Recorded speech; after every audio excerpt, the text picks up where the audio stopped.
Hi cricket fans, welcome to our cricket world YouTube channel. ముందుగా ఒక చిన్న request, మీరింకా మా ఛానల్ సబ్స్క్రైబ్ చేయకపోతే ఇప్పుడే డూ సబ్స్క్రైబ్ అండ్ పక్కనే ఉన్న బెల్ ఐకాన్ను హిట్ చేయండి. ఎందుకంటే ఇలాంటి లేటెస్ట్ క్రికెట్ అప్డేట్స్ మీకు వెంటనే అందాలంటే ఇది చాలా ముఖ్యం. ఇప్పుడు అసలు విషయానికి వస్తే ఇండియా వర్సెస్ సౌత్ ఆఫ్రికా మూడో టీ20 మ్యాచ్. ఇది చాలా కీలకమైన మ్యాచ్. సిరీస్ ప్రస్తుతం 1-1తో సమంగా ఉంది. ఒక మ్యాచ్ ఇండియా గెలిచింది, మరో మ్యాచ్ సౌత్ ఆఫ్రికా గెలిచింది. ఇప్పుడు ఈ మూడో మ్యాచ్ గెలిచే జట్టు సిరీస్లో స్పష్టమైన ఆధిక్యం సాధిస్తుంది. ఈ మ్యాచ్ ధర్మశాల స్టేడియంలో జరగబోతోంది. ఇక్కడ పిచ్ బ్యాటింగ్కు చాలా అనుకూలంగా ఉంటుంది. బౌండరీలు చిన్నవి, కానీ వాతావరణం మాత్రం చల్లగా ఉంటుంది. అంటే బ్యాట్స్మెన్కి అడ్వాంటేజ్, కానీ ఫాస్ట్ బౌలర్లకు కూడా స్వింగ్ వచ్చే అవకాశం ఉంది. ఇప్పుడు అందరికీ ఆసక్తికరమైన అంశం, భారత జట్టు ప్లేయింగ్ 11 ఎలా ఉండబోతోంది.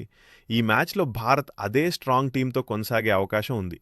Abhishek Sharma, Shubman Gill, Suryakumar Yadav captain, Tilak Varma, Hardik Pandya, Jitesh Sharma wicket keeper, Akshar Patel, Kuldeep Bumrah, Harshdeep Singh, Varun చక్రవర్తి.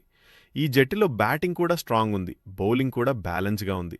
మరోవైపు సౌత్ ఆఫ్రికా టీం కూడా చాలా ప్రమాదకరంగా ఉంది. Quinton de Kock, Aiden Markram, David Miller లాంటి ప్లేయర్లు ఒక్కసారి సెట్ అయ్యారంటే మ్యాచ్ చేయడం ఖాయం. గత మ్యాచ్లో భారత్ ఓడిపోవడంతో ఈ మ్యాచ్లో టీం ఇండియా రియాక్షన్ ఎలా ఉంటుందన్నది చాలా కీలకం. బ్యాట్స్మెన్ బాధ్యత తీసుకుంటారా? బుమ్రా ఎర్లీ బ్రేక్ త్రూస్ ఇస్తాడా? మిడిల్ ఓవర్లలో స్పిన్నర్లు కంట్రోల్ చేస్తారా? ఈ ప్రశ్నలకు సమాధానం ఈ మ్యాచ్లోనే దొరుకుతుంది.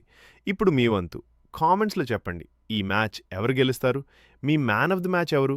భారత జట్లో ఎవరు స్టాండౌట్ అవుతారని అనుకుంటున్నారు? మీ అభిప్రాయం మాకు చాలా ముఖ్యం.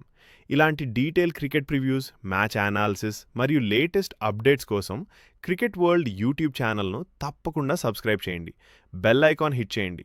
మళ్ళీ ఇంకొక వీడియోతో కలుద్దాం.